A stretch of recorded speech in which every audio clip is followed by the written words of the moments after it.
This is Scale Her Up, the podcast for female-led businesses ready to grow to seven figures and beyond. I'm Dr. Brenda Hector, business coach, business owner, and champion for women in business. I'm on a mission to change the stats and help more women scale successfully. Each week, we share real stories, tools, and tactics to help you build a business that supports the life you want. Follow the show and come and join our Scale Her Up Facebook community. You don't have to do this on your own. And today I'm really pleased to welcome all the way from Baltimore in the States, Becca Pearce of morebeccapearce.com.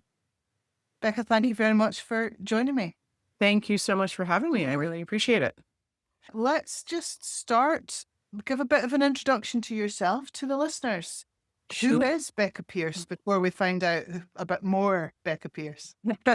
That's a great question. I'm going to take you back to 2011 and just give you a little bit of background, but it moves very quickly. So in 2011, I was appointed by a governor in the state of Maryland to implement Obamacare, which in the United States was the complete reform of healthcare in the United States. And so I was hired in 2011 with a goal of implementing by 2013.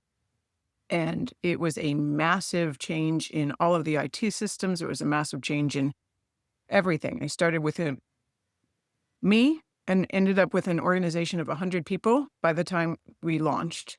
It did not turn on, unfortunately. And so I lost my job quite publicly above the fold with a picture. So fast forward, I landed on my feet, which is really amazing for women because often women don't come back from that. I landed back on my feet. I was in the hospital system. I was a vice president in a hospital system.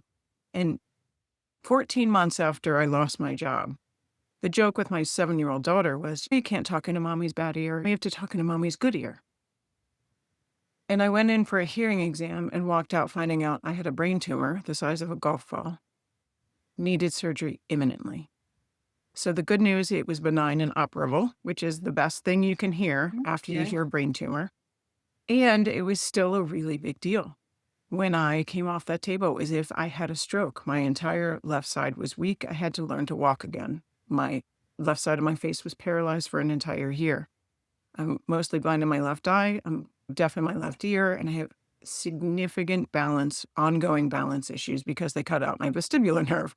So this was all just a very difficult time, obviously. And so I had to prove to myself as a woman, those of us who are listening, I'm guessing you can agree with this and understand where this is coming from. I had to prove to myself that it wouldn't win, that the brain tumor wouldn't win. And I wanted to get back on that trajectory as quick as could be, right? I wanted to be a CEO again. But when I woke up and I proved to myself that I could do the job again, and then metaphorically woke up a year later after I had done that, and I said, why am I doing this?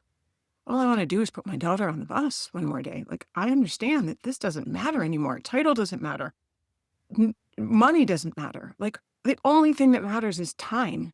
And so I quit my job, and I have all of this experience being the only woman in the boardroom, leading organizations. So what do you do with that? I went back to school to become an executive coach and have spent the last 8 years doing business executive coaching.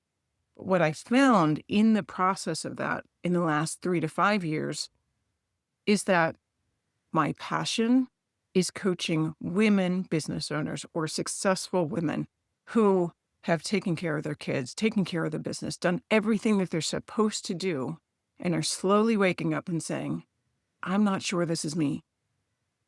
I'm not sure this is where I want to be, and I want to move someplace else. And so I help them either grow their business, exit their business, or do anything that, they can to get to the point where they realize they're truly happy. So the most important part that I heard in all of that was that women who have done what they were supposed to do.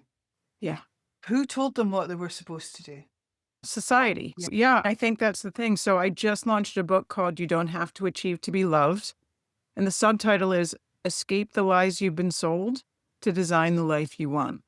Because it talks about the belief that you need to achieve to be loved, all of the beliefs that we're sold, the definition that we all have of success. Where did that come from? Has anybody really stopped to look at that definition. First of all, to define it, truly define it for themselves, but then figure out where that definition comes from. It comes from our upbringing, our parents, our society, social media. So really giving people the chance to take a look and say, what does success mean for me, and help them get there. So the beliefs. So you're talking about the beliefs that you're helping your clients with. What are the main beliefs that they're letting go of or that you're helping them through? Everybody has some version of I must blank in order to blank, right? I must. And for me, it was I must achieve in order to be loved. For many people, it's I must have a title to feel respected, or I must make a certain amount of money to feel like I'm contributing to the family. Things like that kind of go along. So everybody's got some version of that. How many? Because I'm counting a few for myself there. More than just one or two. Yeah, people have many. So when clients come to you, when you start, what's the impetus? What's the thing that makes them seek you out? The most interesting thing is I have figured out that everybody goes through the same change process. And I define that in the book. And the first phase of change is unfortunate awareness. That's what I call it, unfortunate awareness. It's you're waking up and you don't want to go to work. That even when you own your own business, you're not as happy as you think you, quote unquote, should be.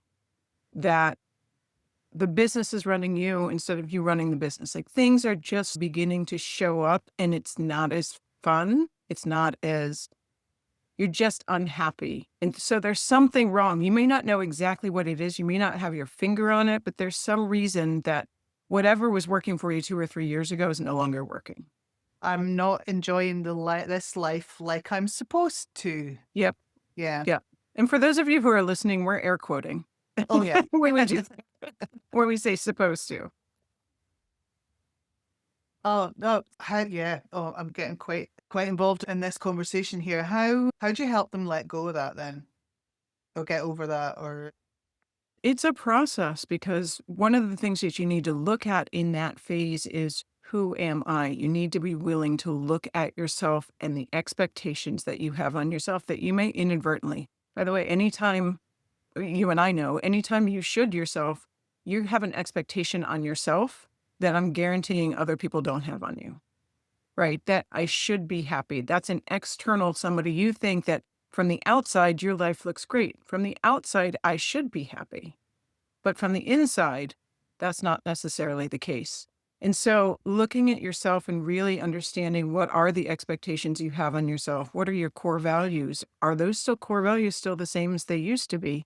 What do you need to do? That's that first phase that helps people begin to start to let go and recognize that there may be another side. There may be light at the end of the tunnel. I'm loving there's more air quotes there. You said anytime you should yourself. And I think that's a brilliant, just to have a realization as you're going on your day or your life, that when you catch yourself shooting yourself. Yeah. I always like to say nobody likes to be showed upon. Oh, yeah. So I guess you've come through that. After the brain tumor and the recovery and going back, proving that the brain tumor wouldn't define you and getting back to where you were, and then realizing that's not what was making you happy. That was the place for you. So you're coming at this with your own experience as well. And I'm thinking, so now you're here in the place that you should be. Sorry. Yeah. The place I want to be. Yeah. Yes. And how is life different now? How is your enjoyment of life different now? It is, now that I understand what my core needs are, now that I understand where my core values are today versus where they used to be. This is a joke, but it's not, because my team would not joke about it. I walk my dog for an hour every day, non-negotiable. I sit and look outside on a regular basis. Like, my office has windows all around me so that I can look outside. I work from home. I refuse to work on the weekends. I normally don't work after 5 or 5:30. So the boundaries that I've been able to put in place because I recognize what's actually important to me have been amazing. I like that. So the women that you're working with, you're helping them put those boundaries in as well. Yes. Yeah. And they'll And be I think, different for everyone. yeah, and I think it's really interesting because there's a whole change process that one goes through. So you start in unfortunate awareness and you immediately move into mourning because you begin to mourn who you were before. And so, for example, I'll just give you an interesting example. Like when I was in that process, I was like, but I really liked being the CEO. The old person she was not very nice, but I liked the success that I had, right? That had gotten me to where I was for 43 years. And so I really had trouble mourning that. Or I have somebody else that says she mourns being married. She doesn't miss her ex-husband, but she mourns being married, right? So you have this phase that you go through. And then it's when you begin to see that light again that you start to say, okay, now I'm ready to start moving over. And you move into a 1 foot in, 1 foot out phase where you begin to, yes, I'm ready. Part of me knows that I'm ready, but part of me is still moving back. And this is where your social and emotional ties come in.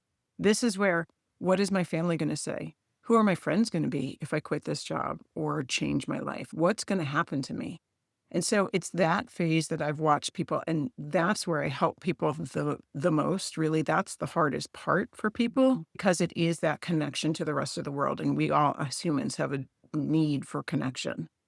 And then it's not until we have a very serious conversation as a business coach and as an action coach, you're going to know this, right? We can, as coaches, can say, oh, you can achieve the world. But it's not until we have that conversation to say, how much money do you need to make? What is the reality of the situation? You can create a culture and an organization all you want, but where the rubber hits the road, right? What's actually going to happen?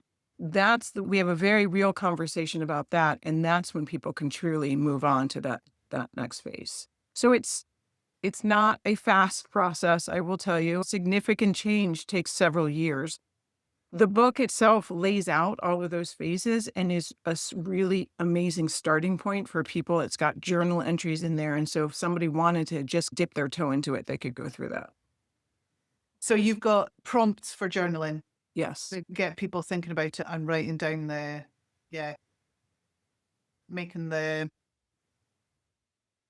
getting the thought process and getting that out. Yes. Yeah. Yes. Yeah. Exactly. Yeah. Oh no, that sounds really helpful actually. I'm sure. Yeah. And you're saying that change takes a while. And even though they know that's the process they're going through, they're not going to get there until they're ready. Correct. Yeah. And so it's interesting. I just had a client this morning who said, I just thought I would be further on. And I said, what is the time that you've dedicated to really giving yourself the space? Because she's getting caught up in her business. I can't think about that. I'm in the day to day. If you're going to exit and you want to think about who you're going to be post retirement, now's the time. You're not ready to sell your business because you don't know what you're running to yet. So that's the process of helping people in that change. What am I going to, as opposed to what am I running away from? And I've seen it it's not necessarily women, but I've seen it with people who have sold their business or moved on from it. And it was tied in so much into their identity that then they go into mourning. Yes, Yeah. you're right. You're right.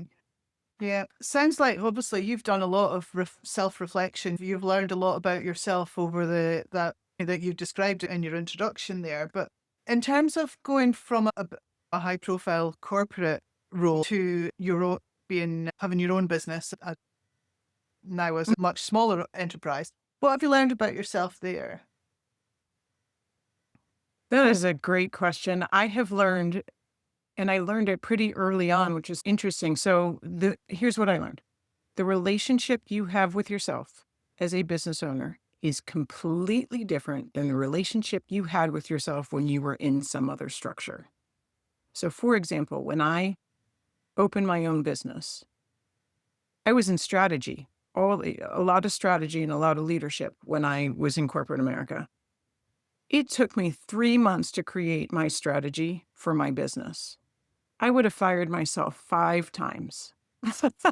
And so it was just this recognition that I needed to give myself space to say, We're defining boundaries. We're redefining what the business is going to look like. It's okay. So having that conversation and learning to give myself grace as a business owner was the most important part instead of stop. And I was shitting myself. I should have had this done. I should have had this done. Okay, great. In another environment, I would have, but in this environment, I don't.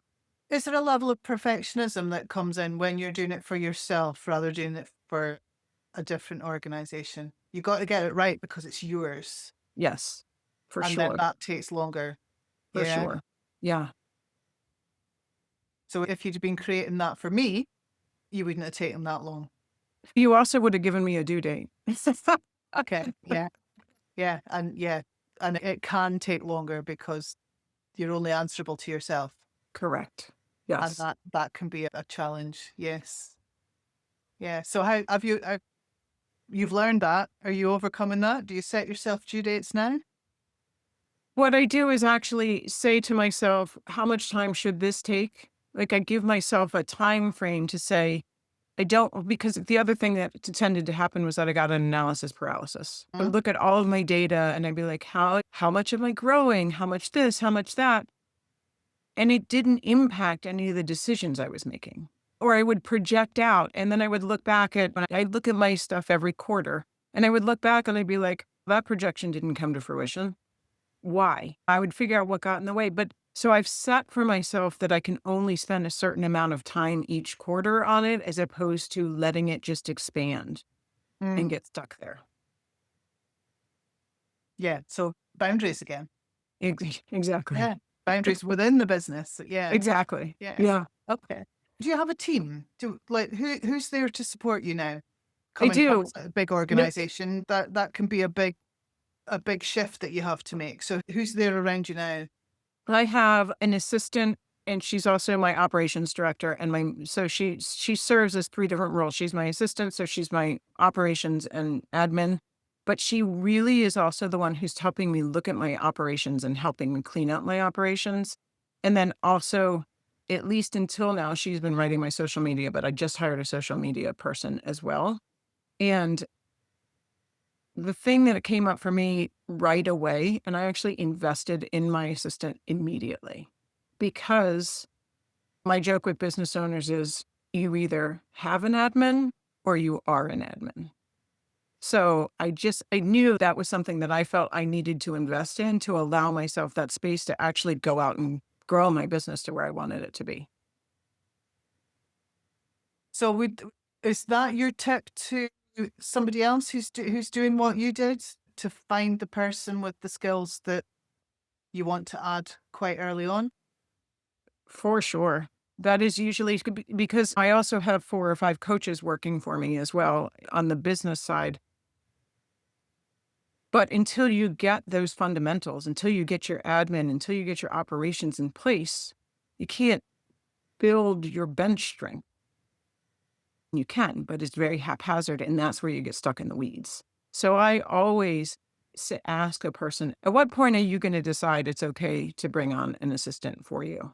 Because the other thing I find is that women business owners shy away from investing in themselves and forget to promote themselves, to forget to say, oh, I am now the CEO of this business and I'm no longer taking out the trash or doing whatever the functions are, that type of thing. So it's a very needed discussion, I think, just to make sure that people recognize how valuable that resource can be for you and what a foundation it builds for your business. Absolutely. It's one of the first things that I talk with my clients as well. Yeah. How are you spending your time? And is that the best investment of your time? You could pay someone a little more than minimum wage and they could be doing, so Exactly. much for you. And Exactly. yeah, and the return that you get on that is huge. Yeah. Is this your first book that you've written? Yes, it is. And Yeah. it took 10 years of recovery to get to the point where I could write it. Now, I had someone on here, actually, maybe it was the chat I had with her after the interview, and she was saying that you can speak from the scar, not the wound. So did it take, yeah, it took you a while to get to the point where it was okay to put it out there. Yes. Yeah. I've never heard that saying, but that's absolutely the truth. First of all, it took me a long time of listening to people say, I changed my life because of your story. You need to put it in a book. We're so good at being like, oh no, that's not me. But I finally began to accept what people were saying. And that was about the time that and maybe it's because the scar was healing enough for me to be able to begin writing about it. So, do you have another book in you? Has it opened the floodgates? Yeah. So it's interesting. So the book, again, You Don't Have to Achieve to Be Loved, does a very good job of taking you through this change process. Where I want to focus next is, how do I figure out what's next? Help me find the light. And that's going to be the next book. And tell me about the process of writing then. When you decided that you were going to write a book, then were you a writer? Were you a journaler, or did you write? I was not. Or no? I was not. And in fact, the social media person would laugh because I always say too many words. It's too many words. Whatever you're writing is too many words. So once I figured out that, okay, yes, I wanted to write a book, I had to find a publisher. And the publisher that I worked with did an excellent job of communicating to me, nobody's going to read a memoir. Unless you're famous, nobody reads a memoir. I understand that you have a story, and I understand it might be cathartic for you to write, but that's not the purpose of your book. And it wasn't the purpose of my book. So we very much laid that out. And then I just what I did is I separated an entire day, because I'm not the type that it can be like, oh, I'm going to write for 30 minutes in the morning. Because it was just, I would write the beginning of the chapter. So the way the book's laid out is a piece of a story that ties to the chapter. So I would write that, and then I would do the research for the chapter at the same time. So I would spend an entire day writing. And how long did it take you to write the book in the end? All in all, and then the editors edited it, and I had to completely rewrite a couple chapters because they didn't quite work. So all in all, it probably took me 9 months. So it's a hefty piece of work. Yeah. I hear it's a very quick read. It is about 200 pages, and it's all the other feedback. 2 pieces of feedback I've gotten is, number one, it sounds like you're having a conversation with me in the room. Like, it's that easy to read, because because I'm not a writer. I write as if I'm speaking. And the second thing is, even for people who don't think they need it, who have read it, have taken at least one thing away from it. I have one person that I was working with, and she was a consultant. And so she said, you know what, I'm going to read your book. But it's not for me, but I'm going to read your book. And she said, you know what, I have to tell you, after chapter 1 about the you don't have to achieve to be loved, I went through that process. And I realized I needed to have a conversation with my husband, because I assumed that I needed to be bringing money to this family. And I didn't know if he was going to love me if I couldn't bring money to the family. And it was nothing I ever thought was ever in my mind. So like, just reading the book helped her assess that. Fabulous. Fabulous. And now you're here coming on these podcasts and sharing it because it's an important message for anyone. Yeah. Especially for your group of women business owners. There's so much imposter syndrome and, supposed to and should around. Yeah, I think when we don't have that weight, we're going to be much more powerful. Yeah. Yeah. Who's been your biggest supporter? For the last 10 years, my husband, far and wide, just no doubt. The funny thing is that I didn't tell him I was writing a book. At one point, when it was finally done, the editors were looking at it and we were finally in that phase, I go, so did I tell you I wrote a book? So he just saw you going off to your office every day and you were working. Yeah. So my husband when I was sick, he went to every appointment with me. He dropped everything that he needed to take care of me. I fell in love with him all over again. It was just, I cannot say enough about what a support he is for me. We better just give him a shout out. What's his name? His name is Ed. On Ed. being the rock that you needed. Exactly. Yeah. And what about in terms of business? Who's been there? I guess maybe your assistant, but yeah. So when I hired her and I said, I need somebody who's going to grow with me, who's going to believe in what I'm doing and who's going to grow with me. And she has been absolutely that. So much so to the point where last year we actually hired another consultant and it was obvious to me that the two of them weren't getting along. And so I said to the consultant, you need to understand, Anza and I have built this company together. And if you can't figure that out, then we're going to need to part ways. And how did that end? We parted ways with the consultant. Yeah. And I think this is often the case for the women business owners that I coach too, is that person who starts as what you think of as an assistant really becomes your right-hand person, really becomes the chief operating officer of your business. Because it's lonely. So having someone there to share the load or the stresses, the journey with you is going to make you, you're going to get further on the journey, aren't you?